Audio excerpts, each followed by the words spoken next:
Big news out. Elon, Twitter, fake users. Is there fraud? Is the deal still going to happen? Is it still going to happen at $54.20? Let's find out.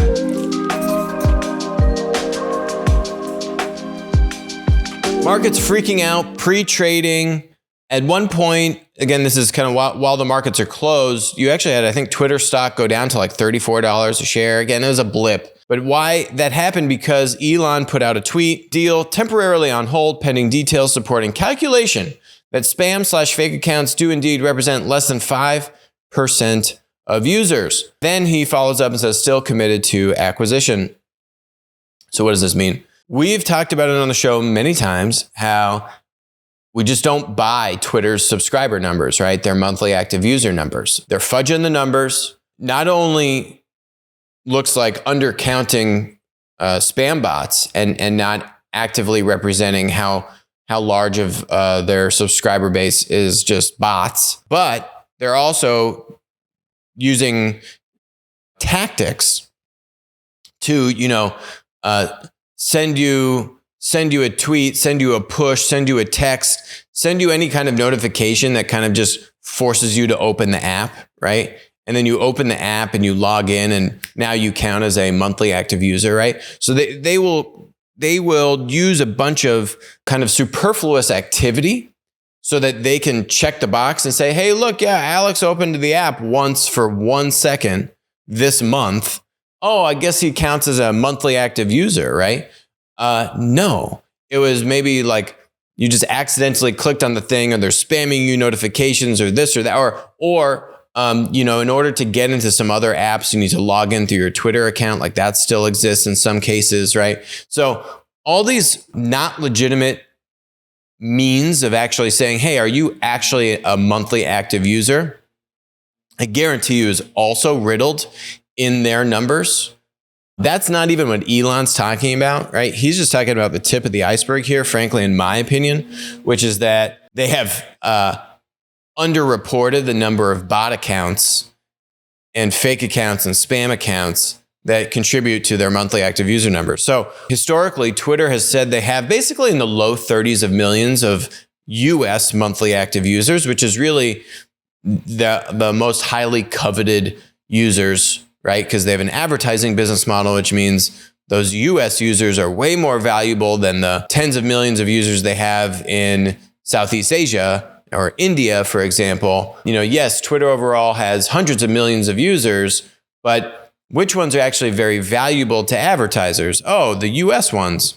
And so what you see is a lot of games and manufacturing of monthly active user reporting on a quarterly basis, not just by Twitter, by all the other content, particularly the large content monopolies as well. Your Facebook and your Google provide probably even less transparency due to their monopolistic size and scale and tactics than even a Twitter. Twitter not being a monopoly, wanting to be kind of in the monopoly club, but definitely not in the monopoly club, as we've seen just these past few months. All kinds of things wrong with Twitter. I guess the real question is, did Twitter leadership exhibit gross negligence or fraud to its investors? Right? That's really what this is getting at. If one of the key stats that you report on as a public company is clearly wrong, right? So monthly active users. How do I measure the growth of this company? It's engagement, right? And then engagement ties to how many ads you can sell, and then so on and so forth, right? So that monthly active user number is heavily tracked and heavily analyzed, and they harp on it in all their investor calls for that reason. As Elon digs into their closet and finds these different skeletons, right? I think that's really the question is, how far off were those numbers from reality? And then were these people either idiots and grossly incompetent, i.e.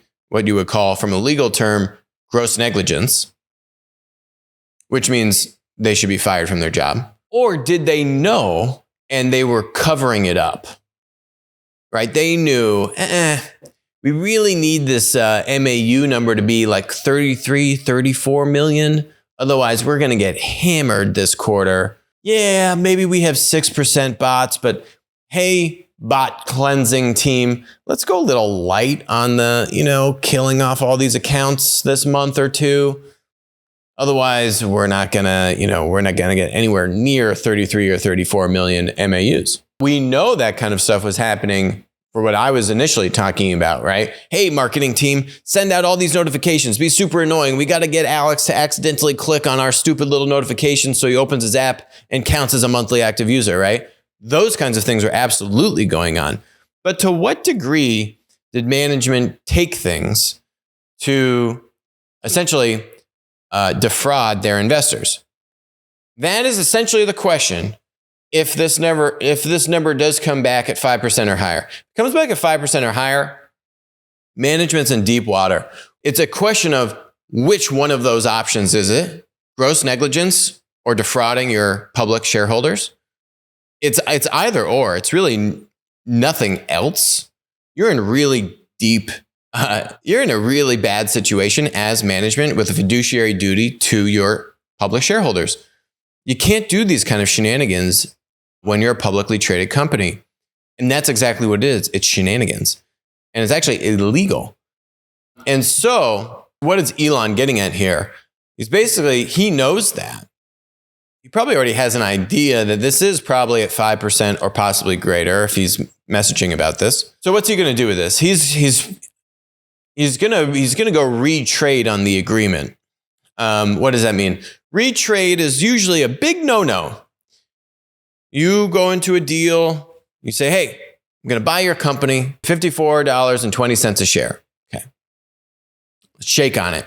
We have a deal. Retrading is when you then, before you close the deal, you say, that 54.20, feels a little hot. We're going to need to go to like 48. That's called retrading.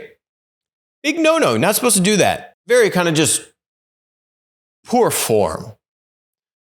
Unless in your diligence, you uncover what could be amountable to fraud, which is essentially what this is if these numbers come back, right? Like the spam tactics, the coercive tactics to get Alex to accidentally open the app and count me as an active user. Poor form, not illegal. We grossly underreported the amount of fake accounts in our monthly active user numbers.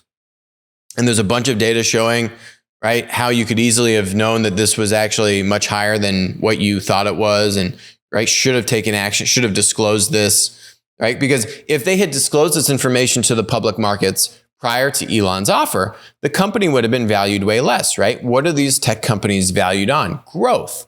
So if your monthly active user number actually isn't basically, Twitter's numbers were basically a flat plateau, but they weren't really going down. So, but if Twitter's numbers, if they were at 6% fake users and it should have been 4, right? Yeah, now those numbers tell a very different story, right? Now it's actually a Netflix story. Hey, we are losing monthly active users. Very different story. Go look at Netflix's share price, right? $6.90 to $175. If that was the case, what do you think Elon could have offered to buy Twitter? Certainly wouldn't have had to offer $54 a share. So Elon knows this. And the other thing is that Parag, as a fiduciary, as an officer of that company who has a fiduciary responsibility to his shareholders, knows that if this deal falls through, he'll probably get sued anyway, even if the deal does go through. But if the deal falls through, and Twitter's share price is going to absolutely tank, like absolutely tank. It's down 10% just on this news today. If the deal falls through, this thing is going sub 30. This thing is going through the floor. He's going to have very real lawsuits, not just against Twitter, the company, but him personally. You have personal liability as a director and officer of the company. And he absolutely should be held accountable because it's all on him. You're a very smart guy. You get paid millions and millions of dollars. Why? To make sure this kind of stuff doesn't happen. The guy's not an idiot. I can tell you right now, it's not gross negligence. He knew. It's option number 2. If these numbers come back at 5% or higher, Elon has huge leverage. Elon should absolutely retrade. And Parag is going to have to agree to it. Otherwise, he knows that he's going to be up to his neck in lawsuits for the next 10 years of his life. And he's going to lose them. And he's probably going to be wiped out. Which is how the system should work, frankly. Because this is pure BS, gang. It's not what's supposed to happen, right? At least report the truth. And even if you can't get to the exact number, you got to be within a reasonable variance of integrity and just responsibility.